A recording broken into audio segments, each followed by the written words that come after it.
Le royaume d'Israël du Nouveau Testament 1. Sur quoi est-il fondé? Sur le nom de Jésus-Christ, comme fondement du royaume d'Israël du Nouveau Testament. Tout comme le royaume d'Israël de l'Ancien Testament. David appuierait le chef de l'État, appuierait le roi d'Israël, et qu'est-ce qui se passe ensuite, pour que le trône de David dure éternellement?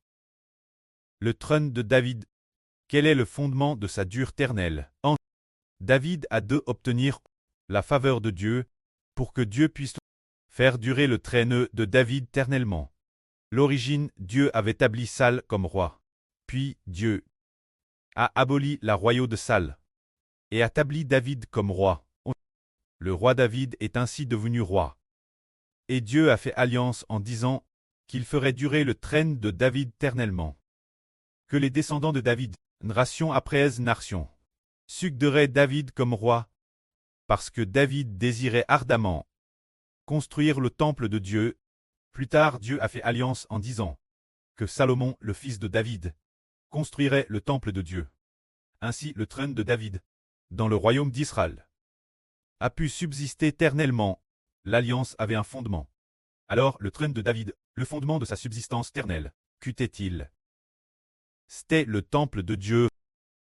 Si David n'avait pas décidé ou n'avait pas planifié de construire le temple de Dieu, alors, comme le dit le frère Ashbert, le fondement du trône de David n'aurait pas existé, peut-être que ses descendants n'auraient régné que sur une nation, 2 générations, 3 générations, et que plus personne n'aurait de roi. Mais les descendants de David ont régné continuellement, régnant jusqu'à ce que Dieu ait prédestiné la destruction du temple. Dieu a détruit le temple construit par Salomon, disant que, après ce que Dieu a détruit, le temple construit par Salomon, en raison de la démolition du temple, c'est alors que dans le royaume d'Israël de l'Ancien Testament de David, le trône de David a pris fin. A pris fin avec quoi? A pris fin avec la démolition du temple de Salomon. C'est affermi avec la construction du temple de Salomon. Et a pris fin avec la démolition du temple de Salomon. Le dernier roi de la dynastie de David, était le roi Esdécias. Esdécias était un terrestre mauvais. Un souverain terrestre pervers. Il ne craignait pas Dieu, adorant toutes sortes d'idoles. De plus, les descendants de David, nation après nation, la plupart des rois, adoraient des idoles. Ainsi, ceste accumule la colère de Dieu. Ainsi, bien que les descendants de David aient fait le mal nation après nation, Dieu a tout de madame, cause de David, et parce que le temple était encore Jérusalem. Bien que les descendants de David aient multiplié le mal et adorent des idoles, mais en raison du temple que David avait décidé de construire, le temple construit par Salomon, qui était encore Jérusalem, Dieu a continué à laisser régner les descendants de David. Bien qu'ils aient multiplié le mal, le trône et reste ferme. Jusqu'quand Dieu a-t-il fini par le détruire, jusqu'à ce que les descendants de David, nation après nation, adorent des idoles nation après nation. Ceste accumule juste la colère de Dieu, a atteint un paroxysme. Alors Dieu a détruit pour les descendants de David le temple construit par Salomon. Après que le temple a été détruit, le trône des descendants de David a pris fin. Le trône de David, le trône des descendants de David, affermi sous Salomon. Le temple construit a été détruit. L'époque de Esdécias, quand le temple de Salomon a été détruit. Le trône de David a été détruit. Ses descendants, plus personne ne régna. Aujourd'hui, frère Héber dit que pour le royaume d'Israël du Nouveau Testament, la fonction royale réside dans le temple. Alors maintenant, nous avons déjà compris que le temple n'est pas un temple fait de mains d'hommes. Le temple devient le nom de Jésus-Christ. Alors maintenant, frère Héber a construit le temple avec les frères et sœurs. Alors le pré a dit prédestin, ce que notre trône soit affermi. Alors comment l'affermir davantage? C'est par le nom du Seigneur Jésus-Christ, qui doit parmi les enfants du royaume d'Israël. Très magnifique, frères et sœurs, voyez, cause du nom du Seigneur Jésus-Christ. Cause de son nom, nous pouvons ressusciter des morts et obtenir la vie éternelle, frères et sœurs, comprenez-vous? c'est notre foi en Jésus, qui devient finalement la foi au nom de Jésus-Christ. Car les apôtres, dans l'écriture qu'ils ont crite, disent ainsi. L'écriture crite par les apôtres, par exemple, le Seigneur Jésus-Christ, l'apôtre Jean le plus bien-aimé, l'évangile de Jean qu'il a crite, c'est le témoignage de Jean. Arrive au chapitre 20. Jean dit ceci. Ces choses ont écrites, on ment, afin que vous croyiez que Jésus est le Christ, le Fils de Dieu. Et qu'en croyant qu'il est le Christ, le Fils de Dieu, vous ayez la vie par la foi en son nom, on va et obteniez la vie éternelle.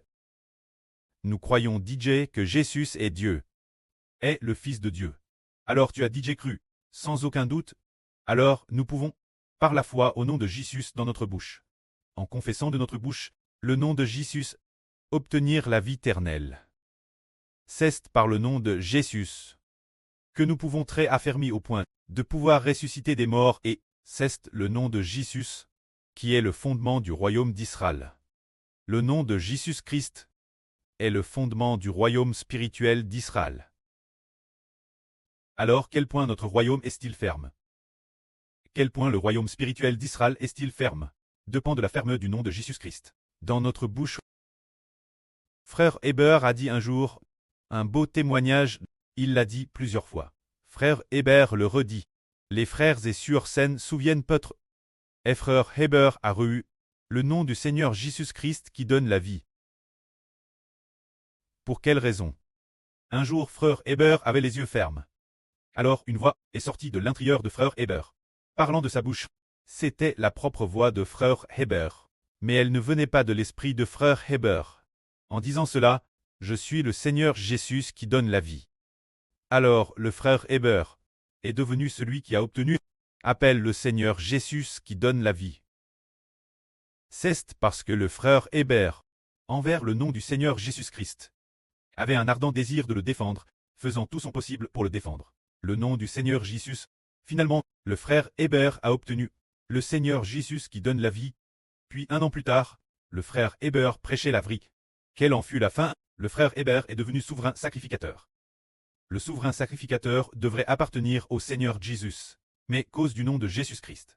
Le frère Hébert est devenu souverain sacrificateur et a obtenu le nom du Seigneur Jésus-Christ.